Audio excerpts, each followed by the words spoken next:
you don't have any money at that point, but then as you progress along, then you get to the point where, okay, now you've got a professional job or a job that offers a 401k. All of a sudden kids come along, maybe you do a 529, and the older you get, the more money you're making, and then you go past the point where you've maxed out your 401k, right? Because most of them just match up to 4 or 6% or something like that. Yep. Well, now you get past that point and you're like, okay, I have extra money. I don't want to go out and blow it. So now I want to educate myself on how to invest that money.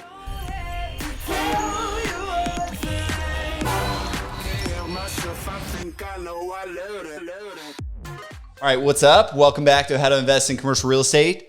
And today we're talking about the different levels of investors. So there's beginning investor, there's all sorts of investments for where you're at in life. Obviously, we're talking about commercial real estate investments today. And there's different levels of investors, right? We see the people signing up to the list. We see the people who end up investing in deals, and it's funny because they all have different types of questions, right? Based on how high you get up in the levels. But anyway, today is all about the 7 levels of investing. So let's dive in and see what we can drum up. We kind of wanted to take this from Rich Dad, Poor Dad and Cash Flow Quadrant. He talked about the 7 levels of investing. There's other lists of investors, and we kind of took a blend of all of those and came up with our own list.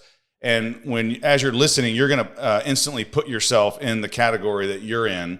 And we want to talk about the categories, maybe the positives, negatives, and then how do you move yourself up that investor list to the ultimate level that we'll talk about. Ultimate investor. All right. Well, what's number 1 on your list? What's the bottom level of investing? It's called the broke level. You have no money to invest. You have no money.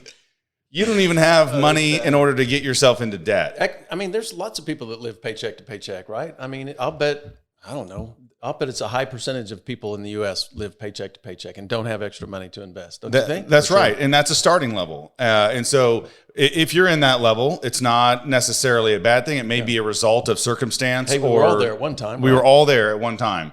And so just recognizing, okay, I've got to start. Because a lot of times people never start to educate themselves on investing. They never start setting aside money. And so they stay at basically level 0, broke. Mm-hmm. And we want to encourage people to move slowly up the ladder. And you don't have to have identified exactly where you want to go. You just need to say, hey, I want to start investing. I don't know where to go. Here's where I'm starting. Just get started. What's next? So people in level 1, they're probably not doing any sort of investing whatsoever. They're broke. How do you move up to the next level? Well, yeah, most people that we're calling broke, and it sounds derogatory, and I don't want it to necessarily be that, is they're not spending any time thinking about investing, learning about investing. They are spending everything they make, and that may be because their income is so low that they're surviving. And so their first action should be to increase income. There's certain levels of income that you're never going to have money to save or invest. And so you don't really think about investing. You can still educate yourself, but you need to focus on increasing your income, whether that's going back to school, getting a better education, finding the next job that's going to give you more per hour or a higher salary. So I'll challenge that. And I would say there's a lot of people that I think people would consider rich that are broke. You know what I mean? And I would say you have to make more money, but I think more importantly, you have to spend less money, and you have to decide, I'm spending less money because I am going to invest. Yeah, you say there are people that have money that are broke. They're spending everything they make. Right. This level though doesn't have any money to invest. Right. And maybe they don't even have any extra money to spend. So the second level that I put down is the borrower. And so this person has a little bit of excess income, and they do something that I think is terrible, is they go out and use that income as a down payment on a car or a down payment on a house, and they get themselves into debt, and now they're a borrower. Mm-hmm. And in fact, they're not they don't have any money to invest, because what little money they spent on liabilities, and they borrowed the money. So now they're paying other people interest. Yeah. And so it's like a negative or reverse investing. Yeah, you might even be lower than most of their money isn't being saved. It's paying someone else a return for whatever liability that they purchased. I'm not saying that that's necessarily a bad thing, depending on where you are. But when you get a little bit of money, the first thing you should do is stay living below your means, not go out and borrow and get into a bunch of debt on a liability that's going to go down on value. You should be saving to buy assets. Perfect example is the car, right? Because if you don't have great credit, you're going to have a super high interest rate. You may be paying 10, 20% on a car that's depreciating in value every single day. As soon as you buy it, it depreciates the most, and it gets worse. Yeah. So that's so level 2, broke. You have no money to invest. Number 2 is borrower. You have a little bit of money. You get yourself into debt, buying things that you shouldn't. Number 3 is we call savers. Okay. So savers can be one of two people. They have a little bit of money, and instead of going out and buying things they don't need, they are saving it in the bank. They are risk averse. They are not educated on investments or investment strategy or financial vehicles, but they do have enough wherewithal to say, I'm gonna spend a little less than I make. Another type of saver would be, they've listened to Dave Ramsey. They went ahead and got themselves in a bunch of debt, but now they're going to get out of debt. So they start saving, paying down that debt to get themselves out of the hole to where they can start investing. Yeah. So that's level 3 savers. I think there's a massive percentage of people that are probably in this category, right? Like they're smart enough to not go buy the 10%, car that they can't afford. That's depreciating. They're probably spending a little bit less than they earn, but they're not really going up much. You know what I mean? They're saving and then they blow it on Christmas or one vacation, and then we're right back to their checking level accounts 2. kind of up and down a little bit. They save a little bit, and then they go spend a little bit.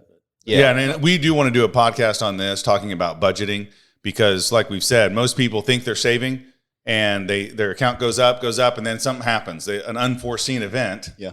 That they need new tires, their car breaks down, they have a medical issue, and it wipes out their savings, and then they go back to doing the same thing again, and they save until that next unexpected event comes. Which is always going to happen. Unexpected. Always. Yeah. And so they should be partitioning that and saving for those events. Yeah. They're not, and so they never get ahead. They like, I can't ever get ahead. 10 years goes by, I still don't have any money, and it's because they're not adequately saving.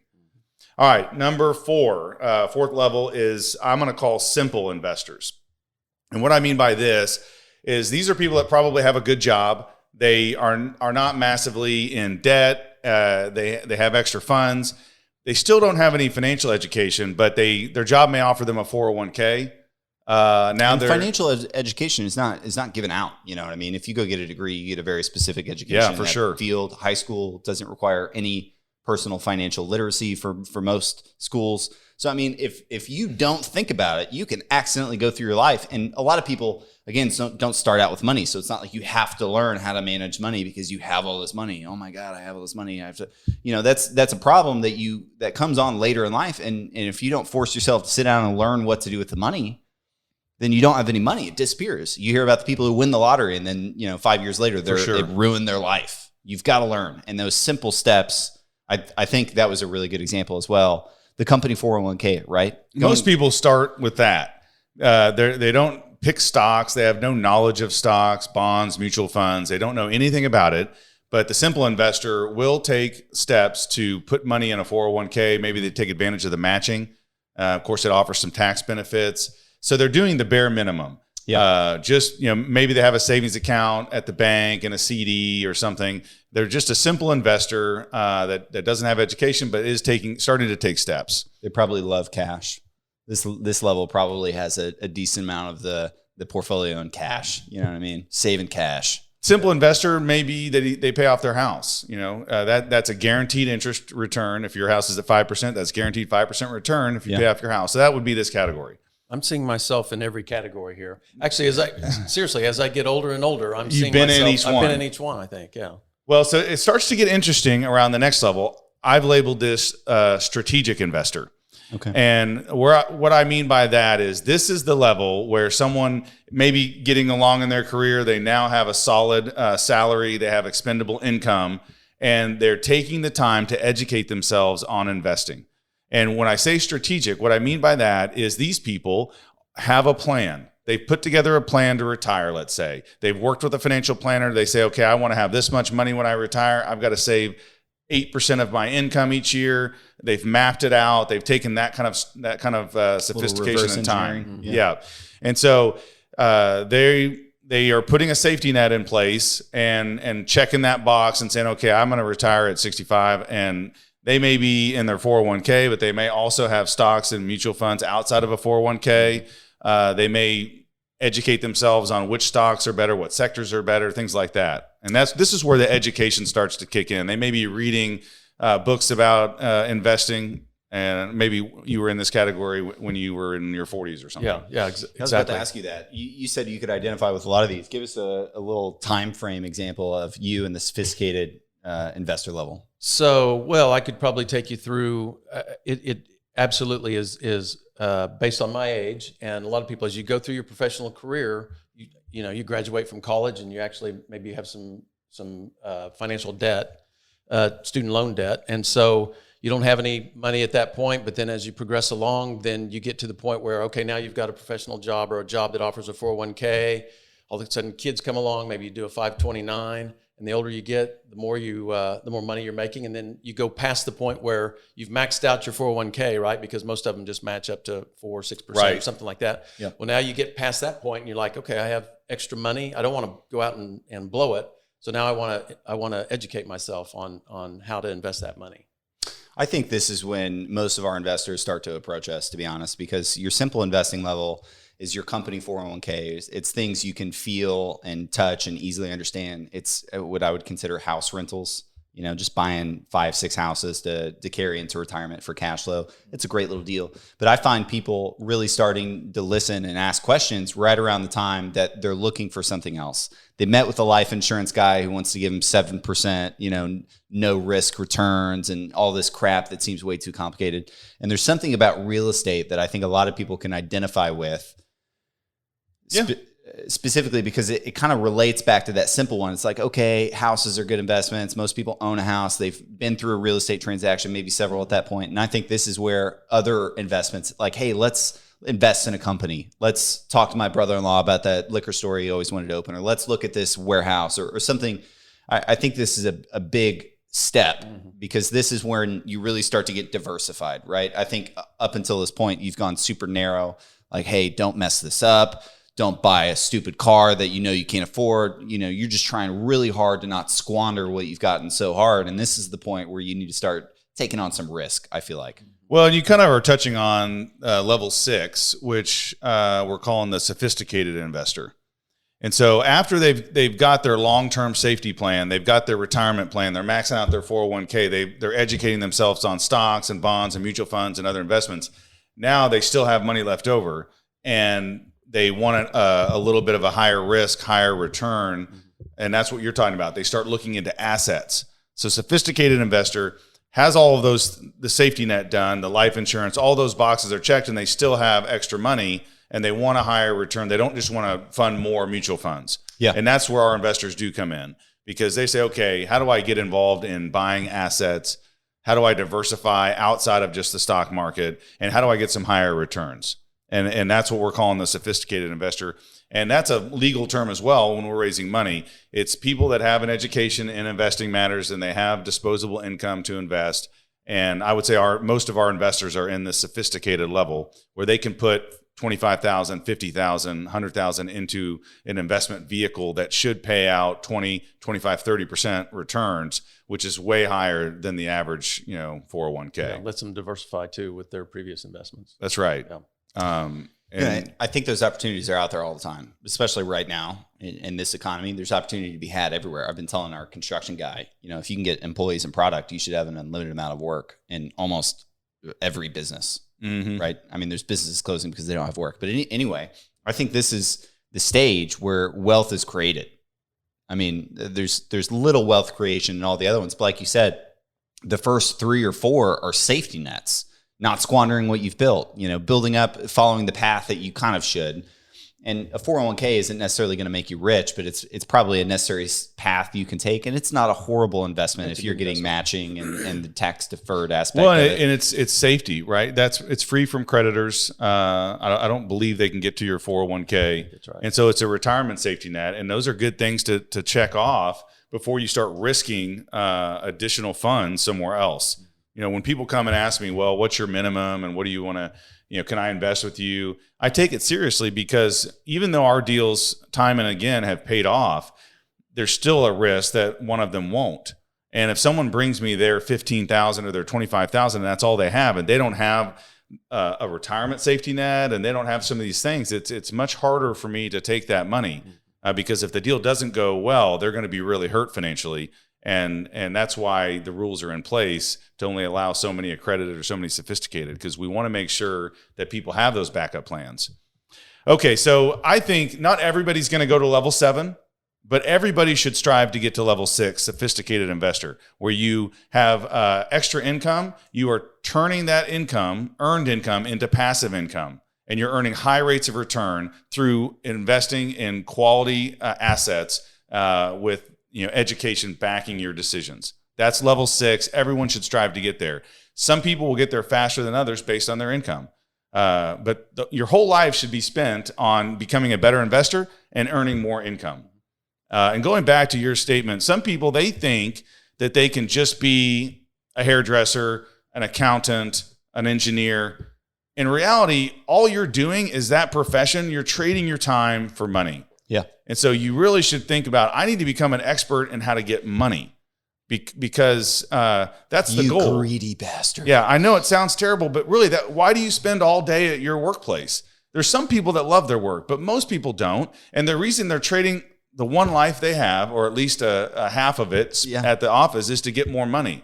So why not spend a bit of your day becoming an expert on both how to get more money and how to handle the money, how to invest the money wisely. And maybe how to work less. That's right. And if you can transition that earned income and turn it into passive income through good investments, then you can quit the day job and do whatever you want. And then that's when we maybe hit to level 7, right? What is level 7? What's level this last 7, level? I call the professional investor. And so this is where you really have mastered managing money. And I'm not earning money, I would say. You've mastered earning money, and this is where you are mastering managing it. Well, yeah, I don't mean managing money as in like a portfolio, like a stock, 401k advisor, because they're taking a fee to manage the money, but they're not actually creating the investments. Professional investor goes out and creates investments where other people feel so confident in our ability, let's say, because we're professional investors, that they're willing to give us their money and invest in our deal that we created, that we offered. That's a good point. That's a professional investor, is that and our returns can be infinite, because I can put together an investment and I can make fees and returns on that investment and we do invest our money, but if I didn't invest any money in it, I would still get money out of it. Right. So it's an infinite return. I can make infinite amount of money and have no money invested. Only a professional investor can pull that kind of thing off. Would you call a business owner a professional investor, do you think? Yeah, in some cases, because if it's a bigger business, not like a self-employed business where they're working a job, but a business is their job. Yeah. Basically, they're leveraging their employees and the employees' talents in order to generate free income. Right. And so it's basically an infinite amount of return on that as well. So it can be big business owners, could be a professional investor in some sense. The more we talk about this, the more I'm just getting reminded how you have to be a professional at not only managing your own time, but managing other people's time, and really have this sense of appreciation for the time value of money and how much money time can give you. And I know we always talk about that we have a finite supply of time, and time is the greatest equalizer because we all have the same amount of it. But like you said, when you can start to appreciate leveraging other people's time and creating investment opportunities, that would give you an infinite scale. I mean, look at Amazon. It's just an extreme example. Like we've all seen the crappy picture of Bezos in the 90s dorm room, and look at the behemoth that it is. And everyone is trading in their time for money, right? And it's the biggest, I'm going to let you know, the biggest secret ever, right? If you pay people enough money, they will stay working for you, right? Yeah. And there's just a simple binary decision. Do they make me more money than I pay them? And 90% of the time, they know they make you more money than you pay them. They know it, but there's just nothing they can do about it. Well, yeah, I mean, obviously they're in a position where they need the paycheck more than they need than they need the time, or they have opportunity to go to. So, but yeah, that's a great example. Is at this level, like we're mainly leveraging people's money. Right. We're leveraging their money to make money, and of course we're investing our own, but we don't need to invest our own. We can raise all the money to do an investment, and I'll take a piece of that asset. But business owners do it with you like that? I did. People that are leveraging employees, right? It's infinite. It would on both scales. It's infinite. If we were real ambitious and we knew, private equity sources, we could go raise $10 million a deal or $100 million a deal. There's no limit to the amount of money we could leverage. Same with Bezos and Walmart. There's an infinite amount of people that they can leverage to grow it to unlimited size, and that's how he's worth $200 billion. Is he's got a system and he has great people that continue to build that company, regardless if he shows up or not now. Right. And I don't think everybody has to have a plan to be a professional investor. But sophisticated, they should. Everyone should always be trying to have enough passive income where they don't have to work.